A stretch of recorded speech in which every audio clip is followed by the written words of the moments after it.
Monsúnvindar verða til vegna mishitunar á miklu landflæmi Asíu og hafsvæðanna svo þar fyrir sunnan. Í sumarsólinni þá hitnar landið og loftið stígur upp og það myndast ákveðið lágþrýstisvæði, bara því að það er minna loft því að loftið streymdi upp. Þegar loftið streymir upp, streymir þangað loft frá háþrýstisvæðunum og hlýjum og rökum svæðum í suðri. Ef við teiknum þetta upp svona þvert, þá ef það er land hérna og svo sjór hér, þá er loftið að stíga upp og þá streymir inn loft út frá sjónum.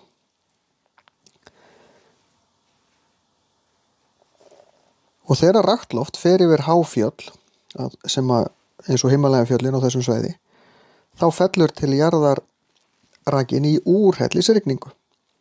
Á Tíbetsléttunum getur úrkoma monsúnvindana verið meira en 2000 millimetrar yfir sumarið. Þannig að við erum að tala um gríðarlega miklar rigningar. Þetta eru stöðugur vindur sem flytur inn mikinn raka sem getur þýtt á ákveðnum svæðum þar sem aðstæður eru réttar gríðarlega rigningu.